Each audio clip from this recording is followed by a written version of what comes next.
मठ, हमारा मंदिर, हमारी उपासना विधि, हमारा शास्त्र, हमारे दर्शन, हमारी साधना पद्धति तभी संरक्षित हो पाएगी, तभी सुरक्षित हो पाएगी जब ये सनातन धर्म है। आपने देखा होगा इन सब के मुंह बंद है बांग्लादेश की घटना पर, कोई बोलना नहीं चाहता क्योंकि उन्हें भय है अगर वो बोलेंगे तो उनके वोट बैंक खिसकते हुए दिखाई देंगे। जो लोग दुनिया के अंदर अन्य मुद्दों पर बोलते हैं, मुखर होकर के बोलते हैं, उनको फिलिस्तीन दिखाई देता है लेकिन बांग्लादेश नहीं दिखाई देता।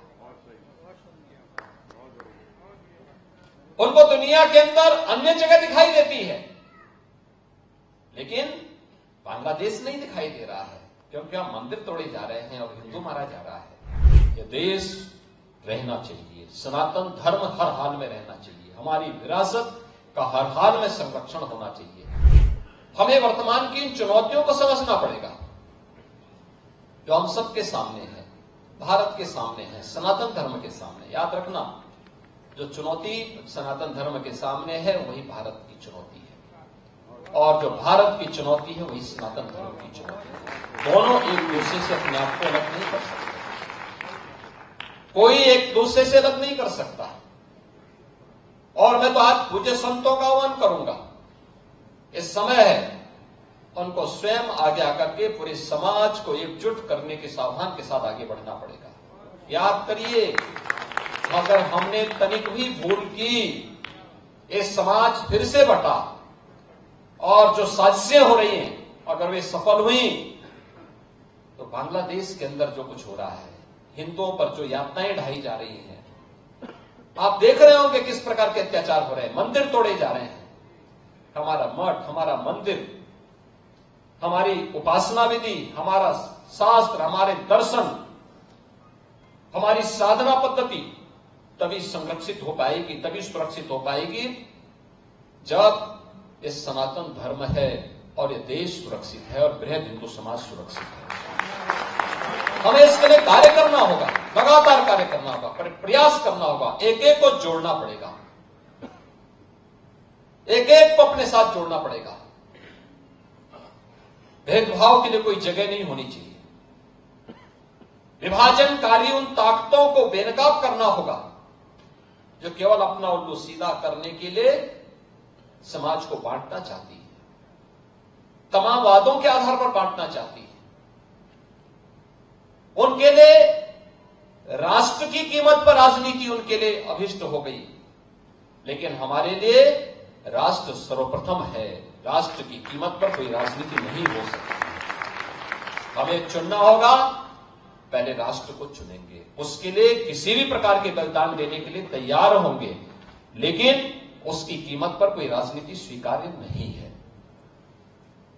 लेकिन आज जिस प्रकार के दृश्य दिखाई दे रहे हैं, जिस प्रकार की बातें हो रही हैं, जिस प्रकार की चीजें चल रही हैं, आपने देखा होगा इन सब के मुंह बंद है बांग्लादेश की घटना पर, कोई बोलना नहीं चाहता क्योंकि उन्हें भय है अगर वो बोलेंगे तो उनके वोट बैंक खिसकते हुए दिखाई देंगे। उनके पैरों के नीचे की जमीन जिस पर वे लोग खड़े हैं, वे अंगारे उनको ही जलाते हुए दिखाई दे रहे होंगे और इसलिए वे मौन हैं, बोल नहीं सकते।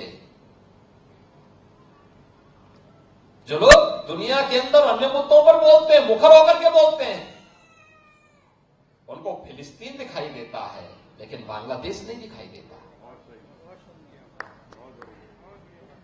उनको दुनिया के अंदर अन्य जगह दिखाई देती है लेकिन बांग्लादेश नहीं दिखाई दे रहा है क्योंकि हम मंदिर तोड़े जा रहे हैं और हिंदू मारा जा रहा है, संतों पर अत्याचार हो रहा है।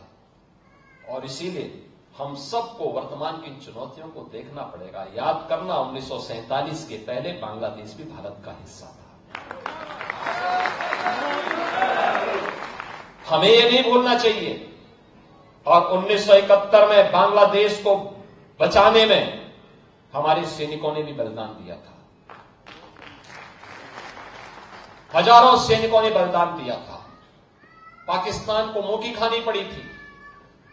पाकिस्तान के 95,000 से अधिक सैनिकों को भारत के बहादुर जवानों के सामने समर्पण करना पड़ा था और विश्व के इतिहास में विश्व के इतिहास में किसी भी सेना की सबसे बड़ी विजय थी जो 1971 में भारत की सेना ने करके दिखाया।